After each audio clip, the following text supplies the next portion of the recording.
ربنا عز وجل يقول إن قرآن الفجر كان مشهودا. ما معنى مشهودا؟ تشهده الملائكة، فالملائكة تحضر صلاة الفجر، حتى لو كان في ديار غربة اثنان يصليان تحضر ملائكة الرحمن. إذا حضرت ملائكة الرحمن تمثل عالم الطهر الأعظم، تمثل عالم الطهر الأعظم في عالم الأرواح.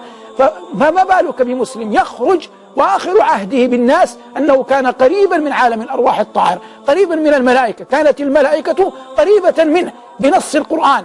وفي الحديث يتعاقبون فيكم ملائكة بالليل والنهار، يتحدث صلى الله عليه وسلم عن صلاتي العصر والفجر. فقربك وقوفك في صلاة الفجر أعظم معين لك بعد الله عز وجل في سائر يومك. من أسباب إعانة الله عز وجل لك أن تقف في صلاة الفجر، تدنو منك ملائكة الرحمن، تبدأ النفس تتعلق بالسمو بالعلو، فتعلم بعد ذلك المطالب العظائم التي لها.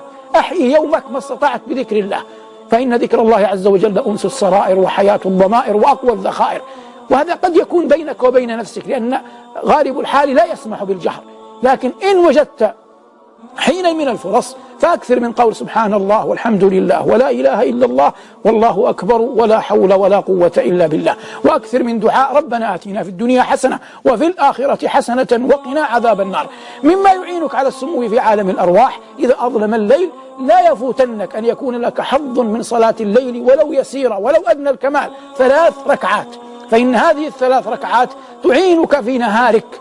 ويأبى الله عز وجل أن يذل في النهار من اعتز بطاعة الله جل وعلا في الليل. محال، الله عز وجل حكم عدل ورب ذو فضل، وهو يقول وقوله الحق هل جزاء الإحسان إلا الإحسان. حياتنا أرواحنا وهي تخالط الناس وترى الشهوات، ترى المنكرات، ترى الكثير مما يدفع إلى معصية الله. هذه الروح حتى تجتنب ذلك، حتى لا ترى ذلك شيئا، لا بد أن تكون في ليلها قد سمت وعلت في عالم الملكوت الأعلى، تكون واقفة بين يدي الله. إذا كان الوقوف بين يدي الله في ظلمة الليل يعين على الوقوف في الآخرة، فكيف بإعانته على الوقوف أمام شهوات الدنيا، أمام شبهاتها، أمام ما تراه عيناك، أمام ما تسمعه أذناك، أمام غير ذلك من الشهوات التي لا انفكاك من حياتك منها أن تكون حولك، لا تستطيع أن تجعلها أن تعيش بدونها، أي من غير أن تراها، لأن طبيعة العمل، طبيعة الحياة، طبيعة المكان الذي أنت فيه، إلا أن يكون مغرقا في الشهوات، مغرقا في الشبهات، تسمع، ترى، تبصر. لكن متى تعان على غض الطرف، متى تعان على أن تحول بين جسدك وبين الوقوع في الوحل والرذيلة، هو أن تكون ذا سمو بروحك. كيف تكون ساميا بروحك؟ أن تحسن الوقوف بين يدي الله عز وجل في الليل. السمو بالأرواح مهم جدا، لا يغلبنك الشيطان وتبقى ليلك كله لم تقف على بين يدي الله في صلاة. فإن غلبت ليلة، ليلتين، 3 أكثر أقل، فحاول أن تقضيها في النهار، تصليها شفعا. توخى ساعات تفتح فيها أبواب السماء. النبي صلى الله عليه وسلم أخبر أن ما بين أذان الظهر إلى الإقامة تفتح أبواب السماء، فقال أحب أن يرفع لي فيها عمل صالح.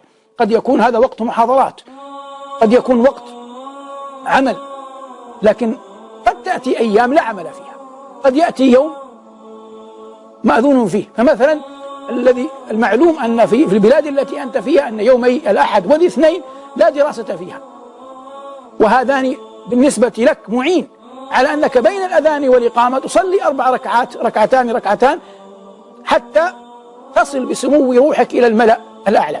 كذلك مما تسمو به الأرواح قراءة القرآن. عثمان رضي الله تعالى عنه وأرضاه كان حافظا للقرآن، ومع ذلك كان لا ينفك أن يرى والقرآن في حجره، المصحف في حجره، يقرأ منه، فيقال له يا أمير المؤمنين ما هذا؟ فيقول كتاب مبارك جاء به رجل مبارك، كتاب مبارك جاء به رجل مبارك. وقد صدق رضي الله عنه وأرضاه، وكان يقول والله إني لأكره أن تمر علي ليلة أو يوم لا أرى أنظر فيها في عهد الله، ويقصد بعهد الله القرآن. والمقصود أيها المبارك قيام الليل، صلاة الفجر، ذكر الله، قراءة المصحف ولو بين الحين والحين، هذا كله يعينك على أن تسمو بنفسك، تسمو بروحك. وفيلسوف الإسلام إقبال رحمه الله يقول إذا الإيمان ضاع فلا حياة ولا دنيا لمن لم يبق دينا، ولا دنيا لمن لم يبق دينا.